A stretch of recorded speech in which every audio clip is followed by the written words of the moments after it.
time, and you just didn't recover. So I'd box for a while and go back to kicking, and then the progression. I was becoming a young adult then, and I won a few titles with the martial arts, and I was doing kickboxing. And I travelled around a fair bit, and just in Australia, I never fought overseas with the kickboxing, and then made some Queensland teams and that sort of stuff, and did all right. I won some Australian titles, won a couple of Australian titles, and I was doing some sparring with some Japanese guys they brought over, so things were going good. I was rolling around with the Briggs boys on occasions as well, and so then from there, I started boxing, and then the coach, Liam White, a Pommy bloke out at Logan City Boxing Club at the police PCYC at Woodbury, the old pool was.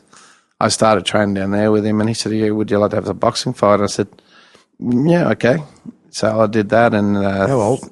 Man, I was probably 23. I was a bit older by then. So you had a job by this time? I had a job, yeah. It was full on. I was working for my family business. Yeah.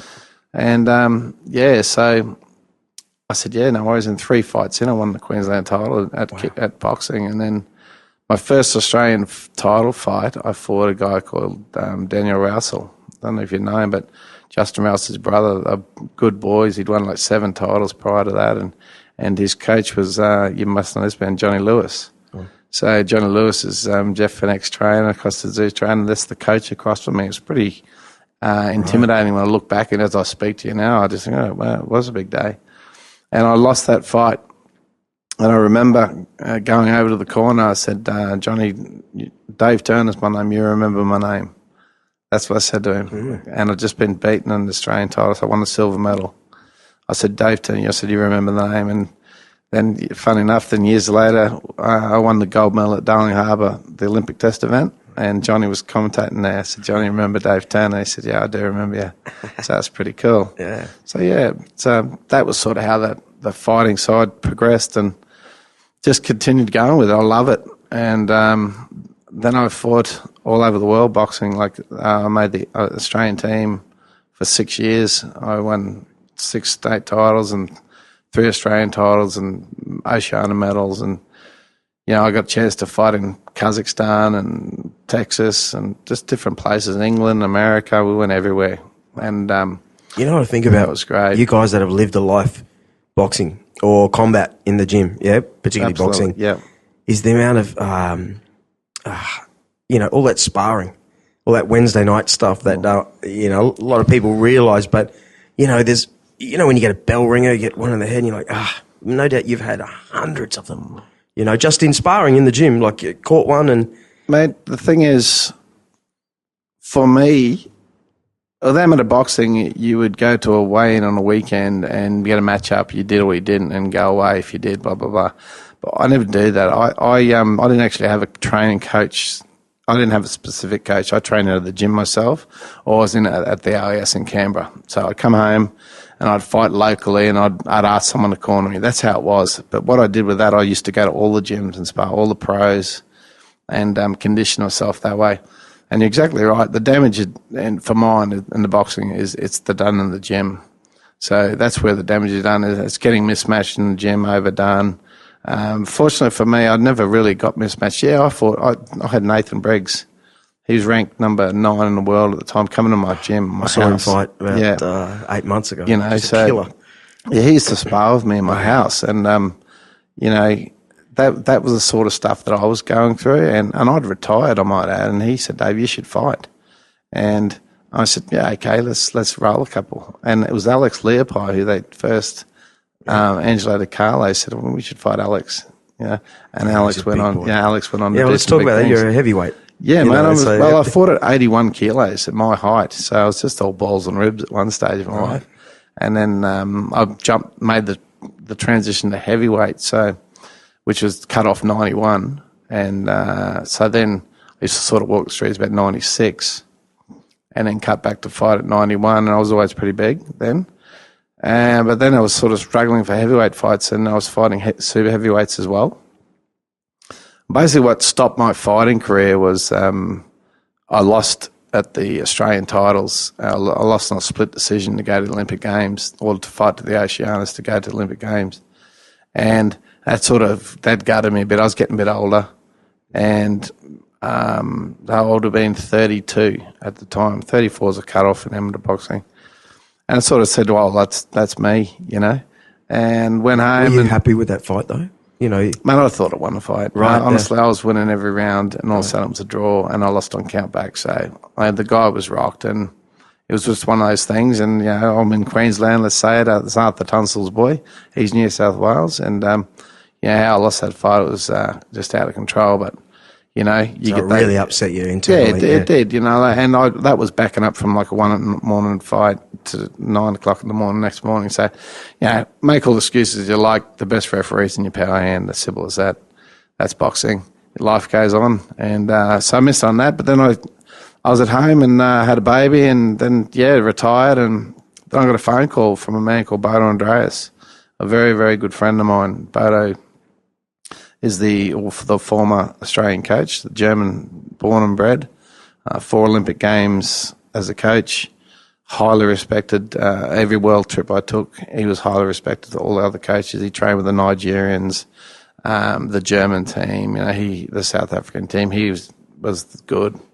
And, he rang me at my house one day. He said, "Oh, Dave, what are you doing?" I said, "I'm building a fence, coach." I'll never forget it. I was building a fence around my patio because I had a young kid coming. Yeah.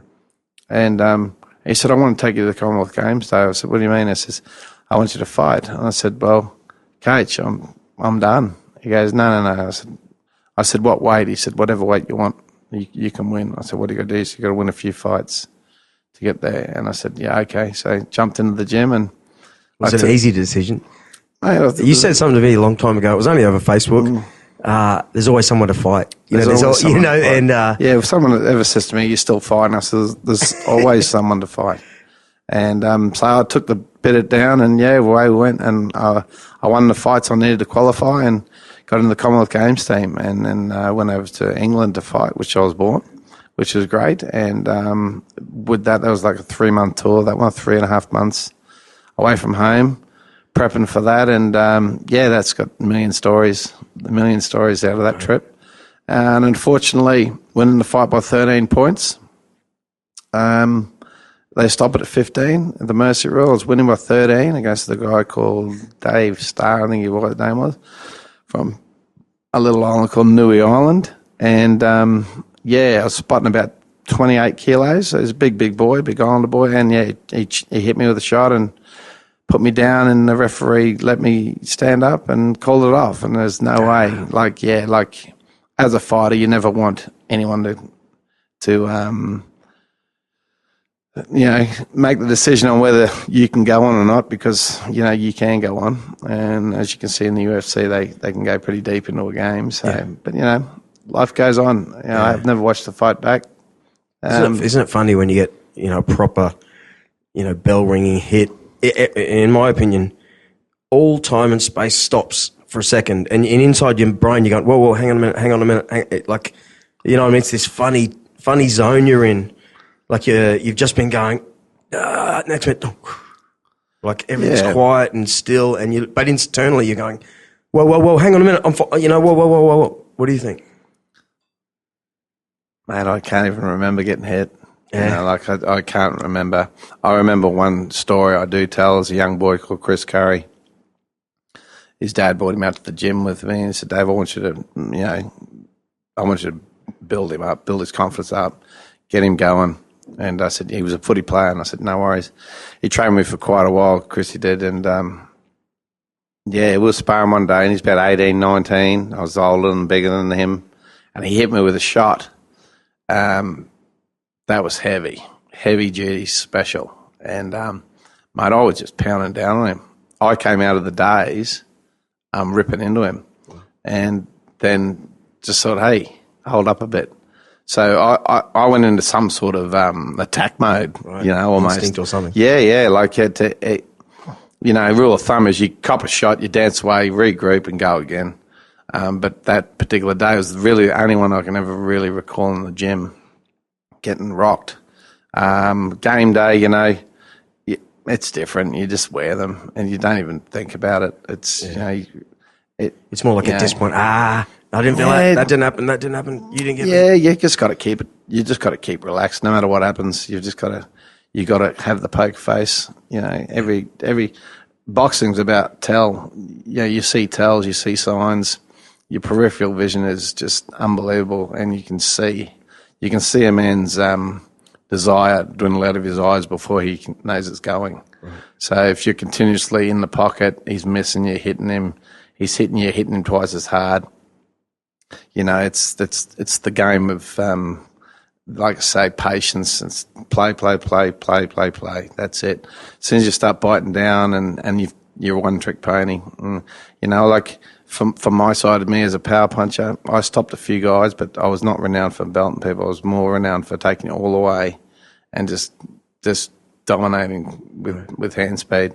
For a big man, that's, you know, I want to give myself a little rap here while I'm talking to you, Drew. Yeah. My hand speed was probably my massive asset. My young boy is quick. Yeah. Like his hand speed for Coops at 9-year-old is real quick and real straight. So, you know, there could be something there. Mum says no.